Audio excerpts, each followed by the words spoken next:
I wrote this little bit about May, and I wasn't sure whether I was including it in the intuitive patterns for the month of May because it kind of felt like it was its own separate kind of thing.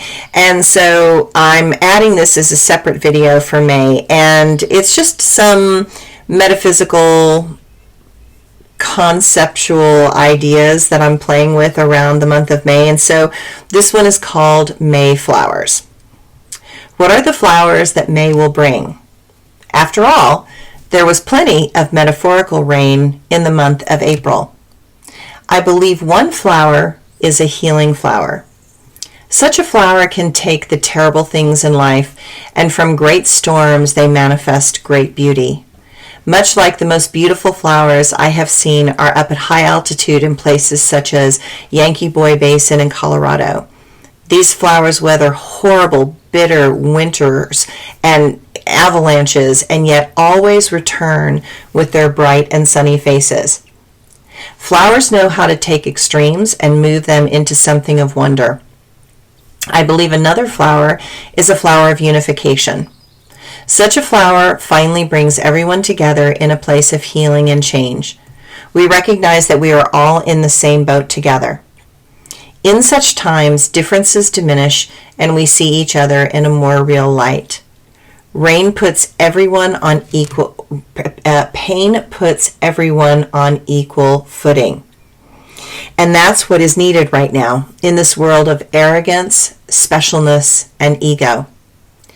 And there is the flower of death this month. It is the reminder that death is not a failure, but the beginning of a massive change beyond the known and into the unknown. Death is the destination for each of us at some point in time, and it should not be feared but regarded with great respect and honor. After all, death is not the enemy. Fear is the enemy. Hate is the enemy. Resentment is the enemy. Ego is the enemy. I find it interesting that we toxically embrace what we know, such as fear, hate, resentment, and ego, even when it is counterproductive to what and who we really are. But such enemies we keep closer than we realize. We misperceive them to be friends. All the while they are stalking about our inner, self-sabotaging everything they can.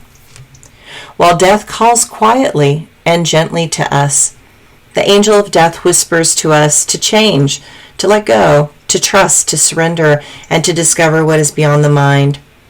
He reminds us that something beautiful can happen in this storm, though you cannot see it in this moment.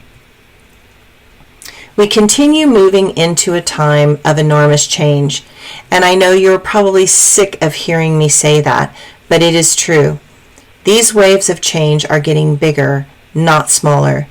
They are continuing to test us, and at the same time, they are gracefully giving us chances to become more skilled at surrender and loving. May begins a set of waves that are clearly indicating a huge storm is coming on the horizon. If you are perceptive, you have known this storm was coming for a while now.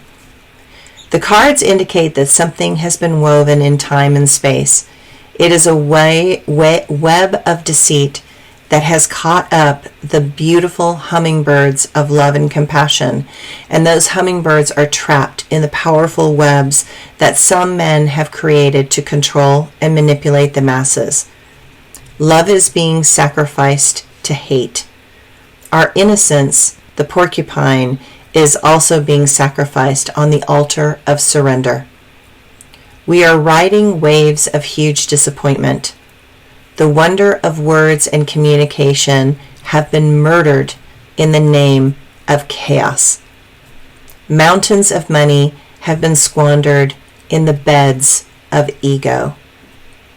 We seek signs for the direction of resolution, but see nothing. No indicators, no signs, no clarity, at least not yet.